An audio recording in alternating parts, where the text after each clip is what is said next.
one technology quietly achieved something extraordinary. Not in a lab fantasy, not in a startup pitch deck, but in real, verified testing at US government facilities, then quietly disappeared from the energy landscape almost entirely. In 2008, at Sandia National Laboratories, a Dish-Stirling solar system reached 31.25% efficiency, converting sunlight directly into grid-ready electricity. That result was verified by the US Department of Energy. It was not a marketing claim, not an internal simulation, not a manufacturer's optimistic projection. It was a measured engineering record under controlled conditions. And for a moment, it suggested something disruptive: solar energy that could nearly double the effective conversion efficiency of conventional photovoltaic systems. And yet today, total global deployment of Dish-Stirling systems is roughly 3 megawatts. Meanwhile, photovoltaic solar has scaled to over 2,260 gigawatts worldwide. That is not just a difference in adoption. It is a divergence in civilization scale infrastructure, a ratio on the order of 750,000 to 1. The obvious question is why? To understand the rise and collapse of this technology, you have to follow both the engineering promise and the financial reality at the same time. Because in this case, neither can be separated from the other. The modern Dish-Stirling system is based on a 200-year-old invention. In 1816, Robert Stirling, a Scottish minister, designed a heat engine intended to replace dangerous steam boilers. Steam systems of the era were explosive, unreliable, and deadly.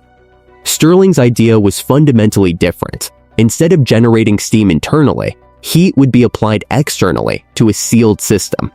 That single change eliminated boiler explosions entirely.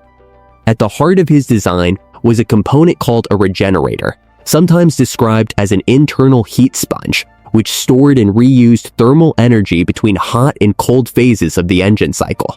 This dramatically improved efficiency.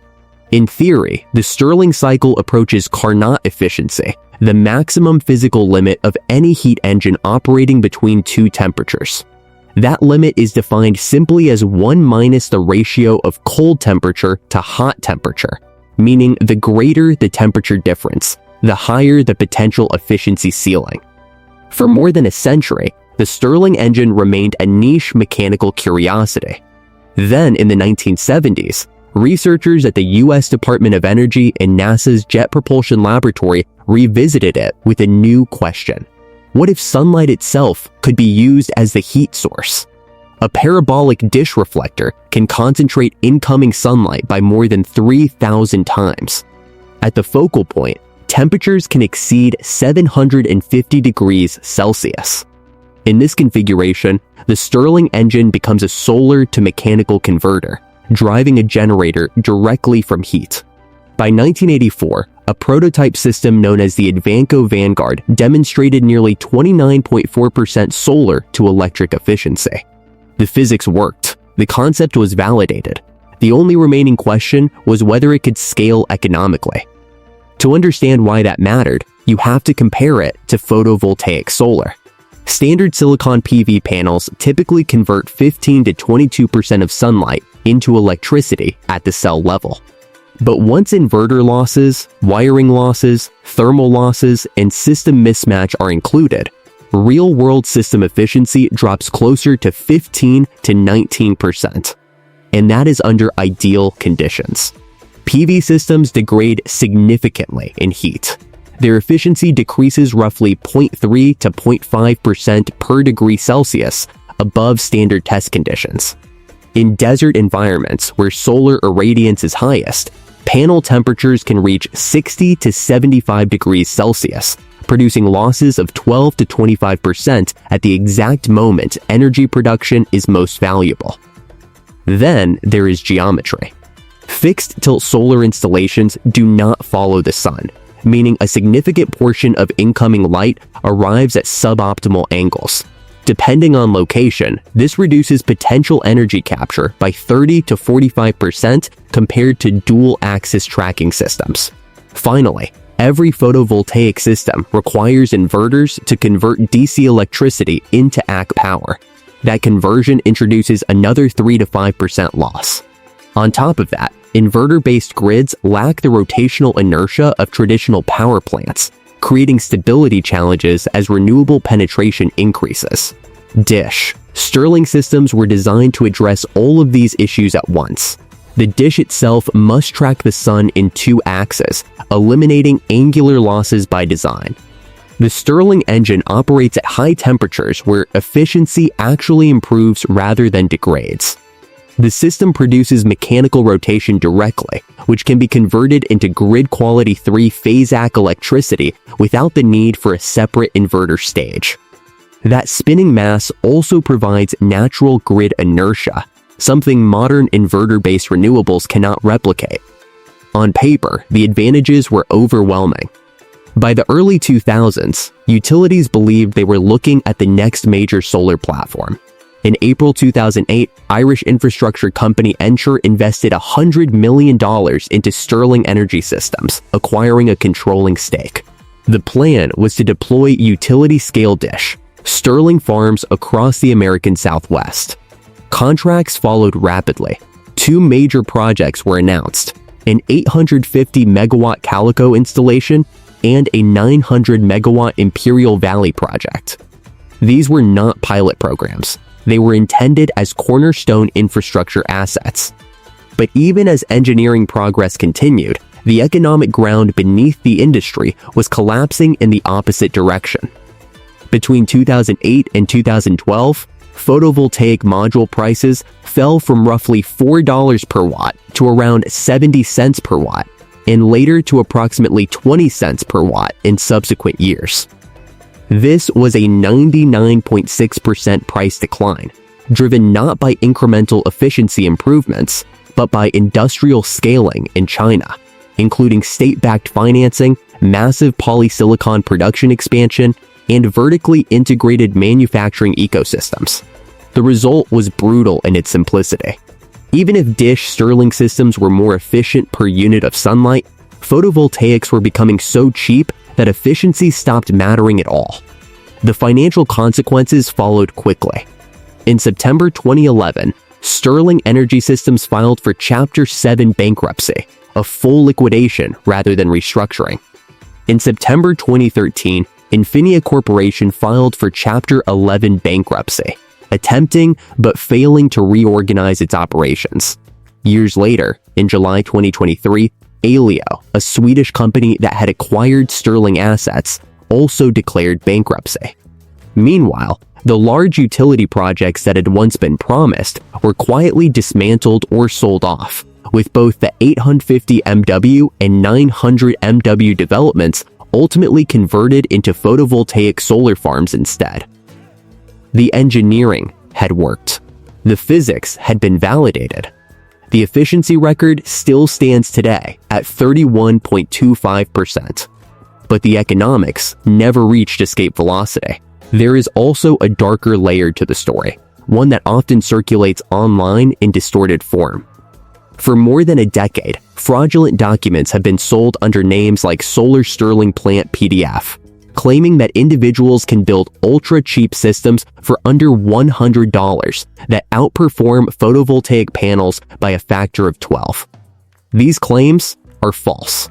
They are part of a known scam ecosystem that exploits legitimate scientific results to sell unrealistic DIY systems. In reality, hobbyist-built Stirling devices typically generate only tens of watts, not kilowatts, and require precision engineering far beyond consumer construction. Despite its collapse in utility-scale deployment, Dish-Stirling systems did reveal something important about geography and application. They only work effectively in regions with extremely high direct normal irradiance, typically above 2,000 kilowatt-hours per square meter per year. That limits viable deployment to places like the American Southwest, the Middle East and North Africa, South Africa's Northern Cape, Chile's Atacama Desert, Central Australia, and Southern Spain. In these regions, performance can be exceptional.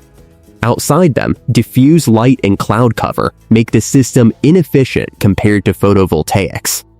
There was also a hybrid insight that never reached mainstream deployment but remains technically compelling. Research from the University of Palermo showed that running Stirling systems in hybrid mode, using solar energy during the day and gas combustion at night, could increase annual energy output by 47 to 78%. European bio-Stirling demonstrations confirmed continuous 24-hour operation using solar concentration combined with biogas fuel.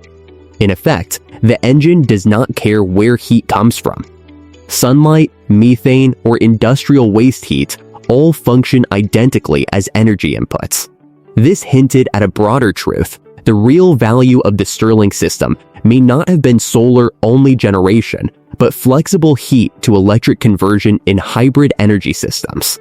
Even so, maintenance complexity remained a persistent issue. Systems required periodic servicing, hydrogen gas replenishment due to microscopic leakage, and component replacement under extreme thermal cycling. While not unmanageable, this level of maintenance is fundamentally different from the near-zero service requirements of photovoltaic panels. By the mid-2010s, the industry had effectively stalled. Supply chains disappeared. Manufacturing expertise dispersed. The National Renewable Energy Laboratory eventually removed Dish-Stirling systems from its standard modeling tools in 2020, signaling that the technology was no longer considered a viable planning reference for new energy infrastructure. And yet, the physics never stopped being valid.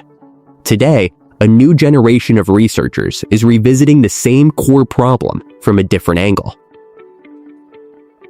Next time on Off-Grid Secrets, there is a technology trying to solve the same problem with no moving parts at all.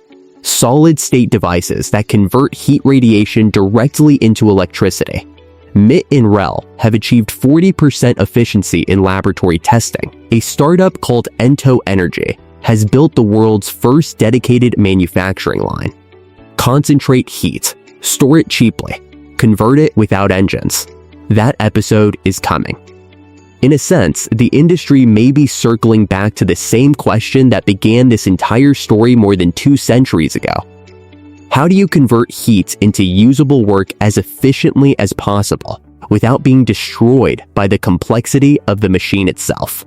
Dish-Stirling answered that question brilliantly in physics and failed in economics. They will not tell you that the 31.25% efficiency record set in 2008 still stands today. No solar technology has beaten it.